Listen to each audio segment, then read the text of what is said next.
LPA, nakapasok na ng PAR, posibleng maging bagyo na mamaya at tatawaging Kyepo, tinutumbok nito ang Cagayan at Babuyan area sa Northern Luzon. Maulap at may kalat-kalat na pag-ulan sa Visayas, Mindanao, at ilang bahagi ng Luzon. Maulap na kalangitan na may kalat-kalat na pag-ulan at thunderstorm ang inaasahan sa Visayas, Mindanao, Palawan, at Bicol Region ngayong araw. Ito ay dala ng habagat at ng Trough of Low Pressure Area, LPA.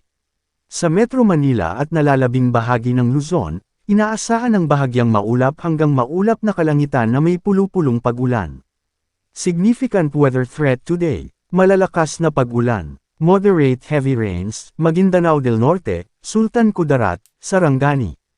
Ang habagat ay kasalukuyang nakaaapekto sa Mindanao at Palawan. Maulap na kalangitan na may kalat-kalat na pag-ulan at thunderstorm ang mararanasan sa Mindanao, Western Visayas, Negros Island Region, Central Visayas, at Palawan. Ang Trough of Low Pressure Area, LPA, ay nakaaapekto sa silangang bahagi ng Southern Luzon at Visayas. Maulap na kalangitan na may kalat-kalat na pag-ulan at thunderstorm ang inaasahan sa Bicol Region at Eastern Visayas. Ang nalalabing bahagi ng bansa ay makakaranas ng localized thunderstorms. Bahagyang maulap hanggang maulap na kalangitan na may paminsan-minsang biglaang pag-ulan ang iiral sa natitirang bahagi ng bansa.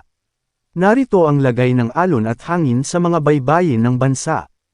Ang Mindanao at Palawan ay makakaranas ng bahagya hanggang katamtamang alon, 0.6 hanggang 2.1 metro, dahil sa mahina hanggang katamtamang hangin na mula southwest hanggang west.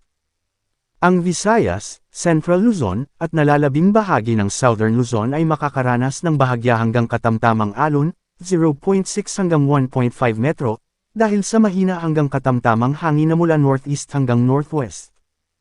Ang nalalabing bahagi ng Luzon ay makakaranas ng bahagya hanggang katamtamang alon, 0.6 hanggang 1.2 metro, dahil sa mahina hanggang katamtamang hangin na may pabago-bagong direksyon. Bagyong tatawaging Kyepo, at habagat, magpapaulan sa ilang bahagi ng bansa simula ngayon. Mga lugar, alamin. Forecast for today Wednesday until Thursday noon, July 22 hanggang 23, 2026.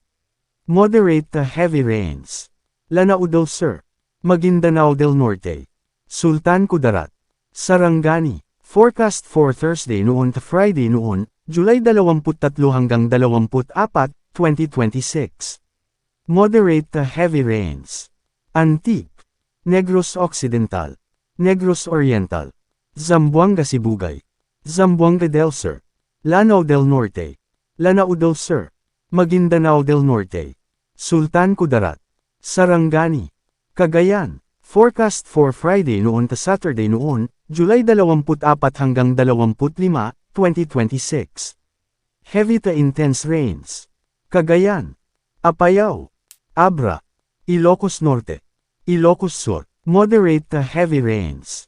Batanes, Isabela, Kalinga, Mountain Province, Ifugao, Benguet, Lon Ayon, Occidental Mindoro, Antique, Iloilo, Guimaras, Negros Occidental, Negros Oriental. High chances of flooding and landslides in areas under heavy to intense rains. Flooding and landslides are possible in areas under moderate to heavy rains. Forecast rainfall may be higher in mountainous and elevated areas. Impacts may also worsen due to significant antecedent rainfall in some areas.